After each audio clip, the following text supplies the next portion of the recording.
Hi all, welcome back to Look Movie Recaps. Today I will be explaining a movie called Fracture from 2007. Spoilers ahead. Watch out and take care. The movie begins with Ted Crawford, a wealthy Irish aeronautical engineer living in Los Angeles.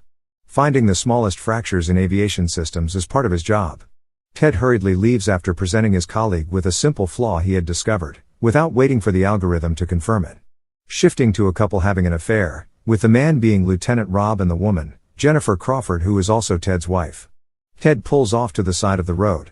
He notices the two, and then enters the property, to observe how his wife is cheating on him.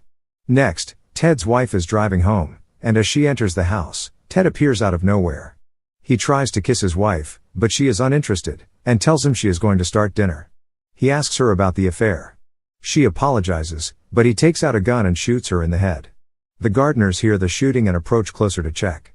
Ted fires a few more shots, terrifying them and causing them to flee. Ted wipes the cartridges on the ground, washes himself, and burns the clothing he was wearing.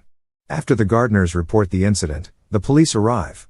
Lieutenant Rob serves as a hostage negotiator among them. He calls Ted, and then goes inside. Ted calmly informs the lieutenant that he has shot his wife. The lieutenant is shocked when he finds the woman's body. He checks her pulse. Ted steps forward and points the gun at him.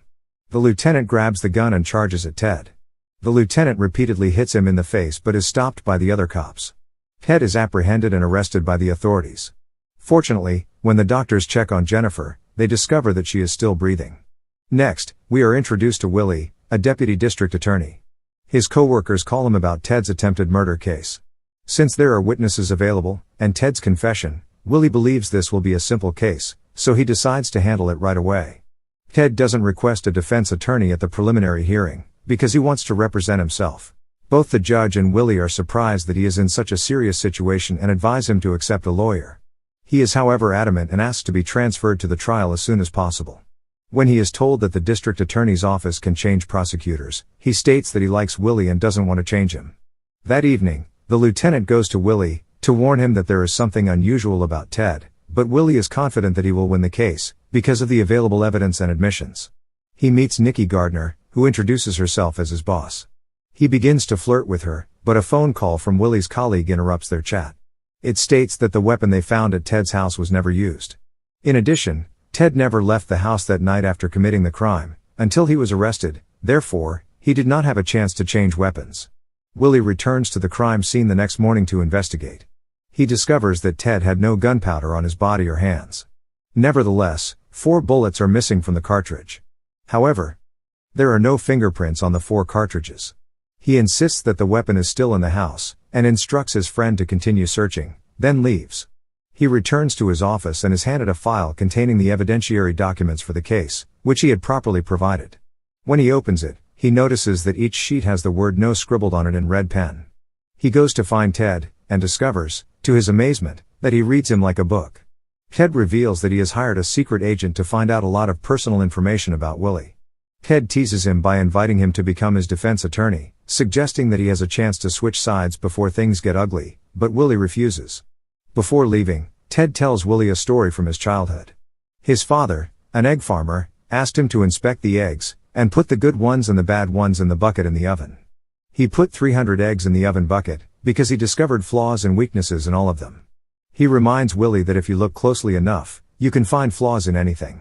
Willie wonders if he has discovered his weakness, and he states that he has already discovered it. During the trial, Willie takes turns calling witnesses to ask questions. Ted is sitting quietly, drawing some blueprints, without paying attention to the witnesses' statements, and not coming forward to ask questions. Willie calls the lieutenant a witness, and he states that Ted had confessed to killing his wife. Ted replies that the lieutenant was having an affair with his wife and has proof of it. The lieutenant gets up from his chair, and aggressively pounces on Ted. As a result, the trial is postponed. That evening, Willie, Ted and the judge sit together. Ted has evidence about the motel where the lieutenant and Jennifer were spending time together, as he hired a private investigator to investigate. Moreover, since the lieutenant was present at the time of the confession, this may have prompted Ted to say what killed his wife, just to please the lieutenant. As a result, the judge ceases the confession, and gives Willie a few days to find more evidence, failing which Ted can go home. Later, Willie's employer resents him for losing this. Saying he had not focused enough, he came to the trial unprepared, and as a result, He did not do a good job. Willie tries to explain that this is a ruse, but his boss sticks to his point. Willie then goes to see Nikki and discovers that she has convinced his boss not to fire him. He thanks her, and they then spend the night together. When he returns home, he receives a package containing an eggshell. He becomes furious, and the next morning he goes to his boss's office. Willie informs him that he will work on the case to the end. His employer tells him to resign, because if the case fails, he will undoubtedly lose his position not only in the new law firm, but also in this office. Nevertheless, he is determined to work on the case, because he believes that a person like Ted should be imprisoned. He goes to the police station and blames his friend for not detecting Ted's gun. His friend agrees to search the house one last time. He visits the now depressed lieutenant, because his wife and children have also abandoned him. Later, he goes to the motel where the lovers' meeting had taken place and is told that he will be given the day's CCTV footage. When he returns to the office, he receives a phone call from Ted. The old man continues to mock his efforts. Willie goes to Ted's house and discovers that the cops still haven't found the gun. Willie watches the house without getting sad and goes to the hospital in the hope that Jennifer will wake up. A doctor enters and informs him that it is extremely unlikely to happen. Even if Jennifer regained consciousness, she would not be able to speak, let alone remember who shot her. Later, he is invited to Nikki's family home for a meal. The case is discussed during the meal, and Nikki's brother mocks Willie. But she doesn't know that Willie has resumed work on the case and is infuriated when she learns of it. Nikki argues with Willie for a while, and then leaves. Nikki's father, a judge, encourages Willie to fight for justice. That night, the lieutenant tracks Willie down, and offers to plant false evidence, but he refuses. The next day, he obtains the CCTV footage, but because Ted was wearing a hat, it was not enough to testify in court. Willie and the detective argue, because Willie believes the gun is still in the house, and the police cannot find it. That night, Willie calls the lieutenant to accept the offer to present false evidence in court. So, the next day, he resorts to a ruse. During the trial, he will make a phone call, and instruct his secretary to pretend to come in and whisper in his ear that they have discovered a new piece of evidence. As soon as the trial begins, Ted pushes for an acquittal. It means that the defendant argues that no reasonable jury could find him guilty, beyond a reasonable doubt. A defendant can seek acquittal of all or some of the charges. Since this is entirely legal, the judge asks Willie if he has any evidence to provide. He is about to make the call, but then realizes that Ted is too smart to be fooled by this ruse. As a result, he claims to have no other evidence, and Ted is released. A little later, a gunshot is heard. Willie comes running out and is astonished to find the lieutenant has killed himself on the opposite side of the steps. Ted is given his gun and returns home. Willie stays in the hospital, hoping Jennifer will wake up. The next morning, Ted arrives at the hospital, and Willie is worried that he will kill Jennifer. Willie goes to Nikki and begs her to help him, even though she has nothing to do with it. She argues that he should not be here, and that she cannot help him. He informs her that Ted is going to kill his wife, but she doesn't care. He returns to his boss and learns that Ted has filed a restraining order against him, because he frequently visits Jennifer's hospital. According to his supervisor, Ted is already a free citizen, so Willie should stop. Willie has no choice but to turn to Nikki's father, who signs an injunction, allowing him to go to the hospital to defend Jennifer. But it is too late. By the time he arrives at the hospital, Ted has already killed his wife. The next day, Willie is cleaning the garage, when his supervisor approaches, and asks him to return to work, but he refuses out of shame. He feels guilty about letting a murderer go free, but his employer retorts that it was an attempted murder. This gives him an idea. He resumes reading legal papers and examining the facts.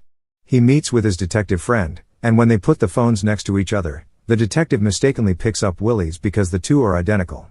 Ted's mocking phone call to Willie makes him realize something and show it to the detective. Ted invites him to his home, to give him a gift before he leaves on a trip. Willie enters Ted's house and discovers all his deceptions.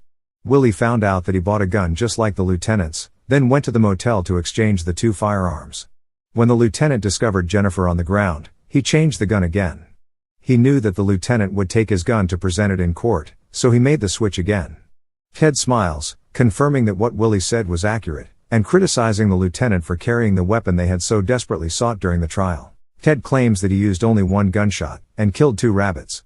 He says that even if Willie has the evidence, he could not have prosecuted Ted, because the same person cannot be charged twice for the same crime. Willie, on the other hand, explains that since Ted had let Jennifer die, he could obtain the bullet from her skull, compare it with the one from the lieutenant's gun, and then charge Ted with first-degree murder, a new charge. The police then arrive to arrest Ted. Willie is alone during the new trial about to begin, while Ted is surrounded by a team of highly paid defense lawyers. The movie comes to an end. Please subscribe, like and comment for more of these videos. Have a great day.